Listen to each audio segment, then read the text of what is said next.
Hallo und Servus bei einem neuen Video von mir. Ich bin heute im Liesingtal in der Steiermark unterwegs und möchte dir die Burgruine Ehrenfels hier in Klammern zeigen. Wenn dich das interessiert, dann bleib dran. Also, los geht's!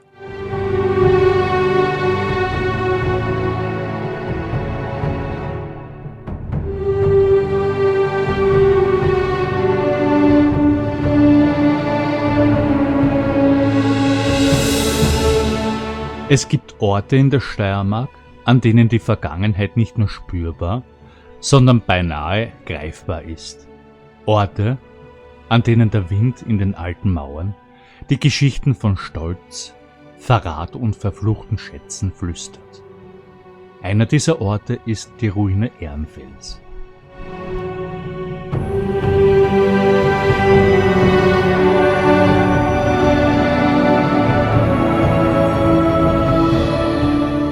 Die Einheimischen erzählen sich noch heute die Sagen von den Herren von Ehrenfels, die mehr Raubritter als edle Herren gewesen sein sollen.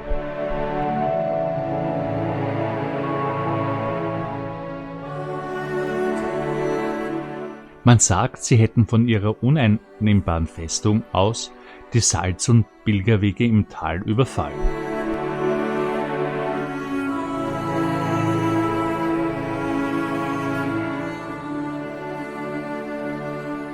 Und als Strafe für ihre Gier, so die Legende, müssen ihre Geister in stürmischen Nächten auf den Zinnen umherwandern und den Schatz bewachen, den sie zu Lebzeiten angehäuft haben. Ein Schatz, der bis heute nicht gefunden wurde.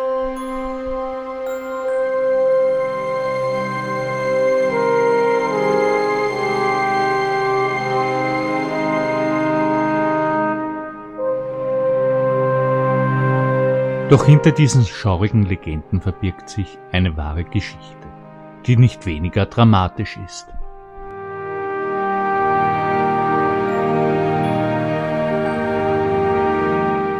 Die Geschichte einer Familie, die es wagte, sich mit dem Mächtigsten ihrer Zeit anzulegen. Die Burg Ehrenfels im Liesingtal, einem Adlerhorst aus Stein, der zum Symbol für den Aufstieg und dem Fall einer rebellischen Dynastie der Steiermark wurde.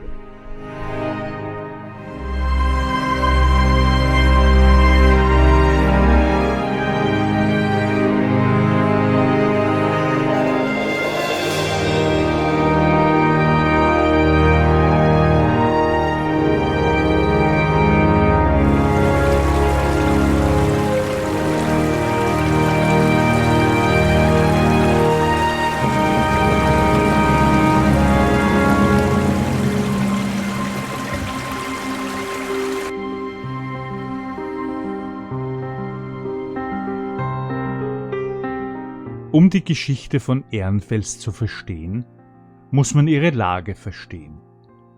Wir befinden uns nordwestlich von Kammern im Liesingtal. Hier erhebt sich die Gföller Wand, ein schroffer, bewaldeter Bergrücken. Und auf ihrer höchsten Spitze, in 1150 Meter Seehöhe, thront Ehrenfels.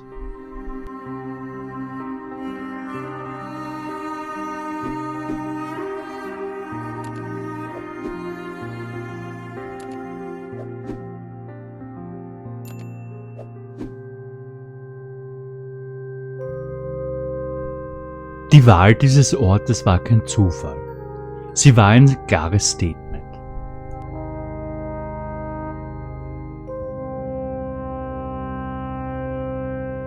Die Burg war von Natur aus an 3 Seiten durch senkrechte Felswände geschützt. Ein Angriff war von hier aus praktisch unmöglich.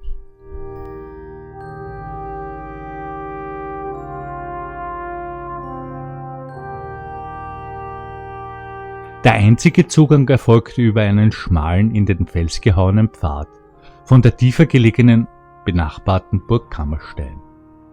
Wer Ehrenfels kontrollierte diesen strategischen Punkt mit einem weiten Blick über das gesamte Tal.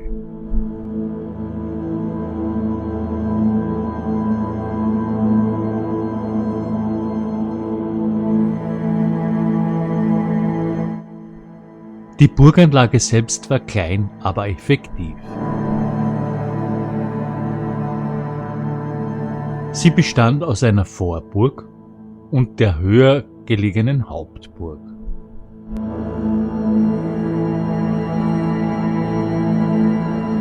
Das Herzstück war ein mächtiger Bergfried, dessen Überreste heute noch das markanteste Merkmal der Ruine sind.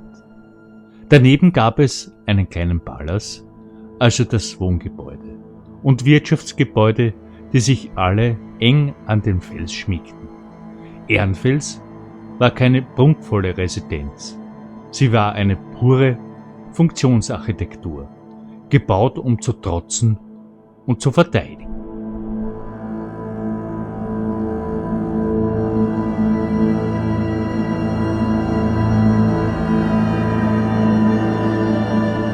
Erbaut wurde die Festung im 13. Jahrhundert von den Herren von Ehrenfels, einer Adelsfamilie, die ursprünglich aus den Graubünden in der heutigen Schweiz stammte.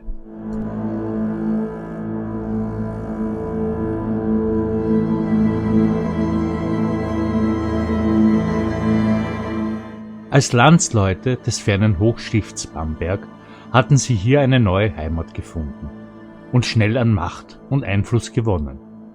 Die erste urkundliche Erwähnung ihrer Stammburg datiert auf das Jahr 1229.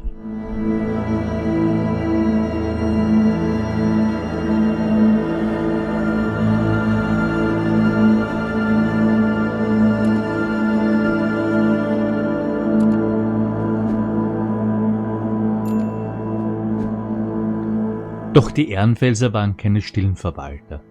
Sie waren Hitzköpfe, getrieben von Ehrgeiz und einem unbändigen Freiheitswillen.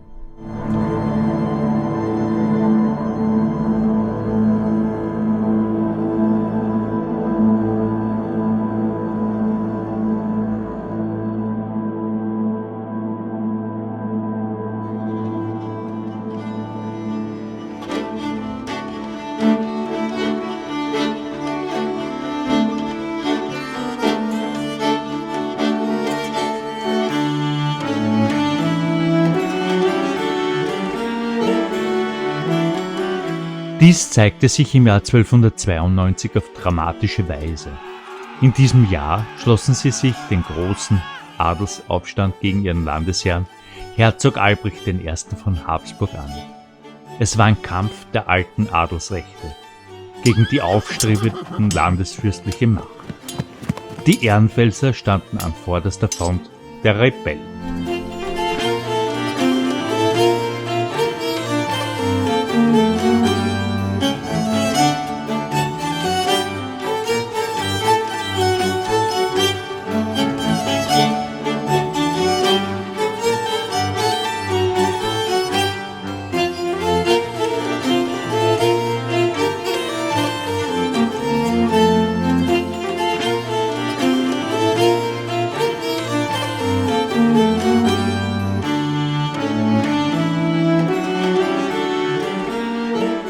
Der Aufstand wurde blutig niedergeschlagen. Herzog Albrecht siegte und die Redelsführer wurden hart bestraft. Die Ehrenfelser verloren zwar nicht ihre Burg, mussten aber zur Wiedergutmachung wertvolle Güter an das mächtige Stift Admont abtreten. Eine Demütigung, doch ihr rebellischer Geist war ungebrochen.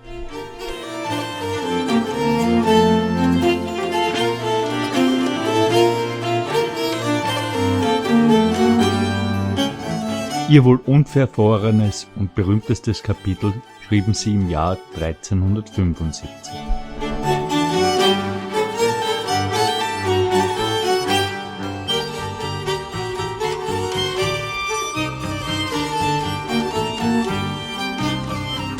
In einem Akt der unglaublichen Kühnheit nahmen Angehörige der Familie den Bischof von Passau, einem der wichtigsten kirchlichen Persönlichkeiten des Reiches, gefangen und verschleppten ihn auf die Nachbarburg Kammerstein.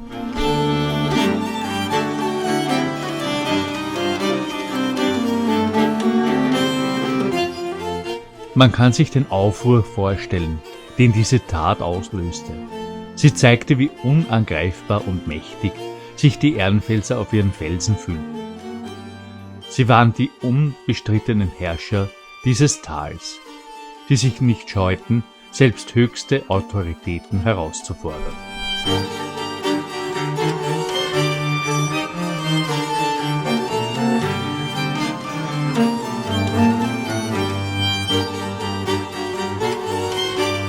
Doch wie alle Dynastien kam auch für die Ehrenfelser der unvermeidliche Niedergang. Im Jahr 1422 erlosch die Familie in männlicher Linie. Die Zeit der Rebellen war vorbei. Die Burg Ehrenfels, nun ohne ihre angestammte Herren, begann eine Reise durch viele Hände.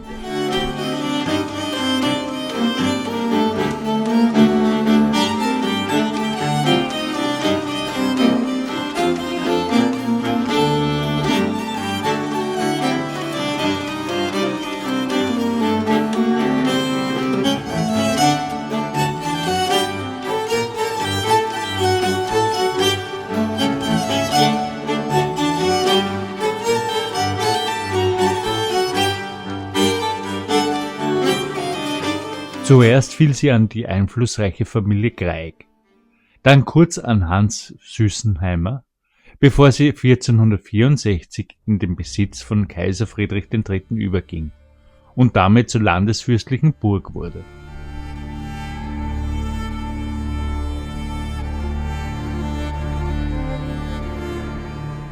Doch was einst ein strategisches Juwel war, verlor zunehmend an Bedeutung. Die Kriegsführung änderte sich. Kanonen machten hochgelegene Burgen verwundbar und der Unterhalt solcher Festungen war teuer.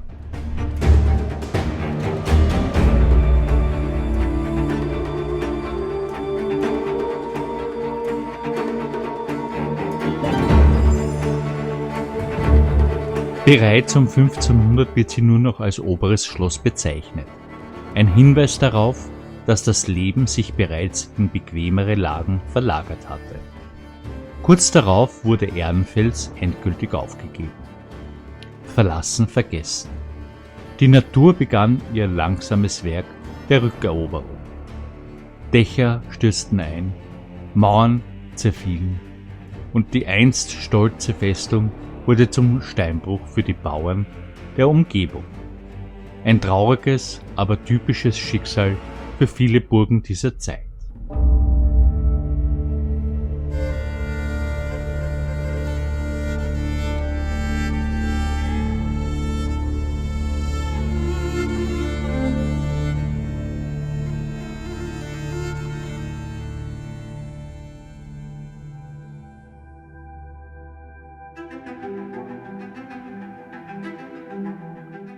Ehrenfels ist heute mehr als nur eine Ansammlung von Steinen. Sie ist ein Monument des menschlichen Willens. Des Willens, an den unmöglichsten Orten zu bauen und zu überleben. Sie ist ein Denkmal für eine Familie, deren Stolz so unerschütterlich war wie der Fels, auf dem ihre Burg stand.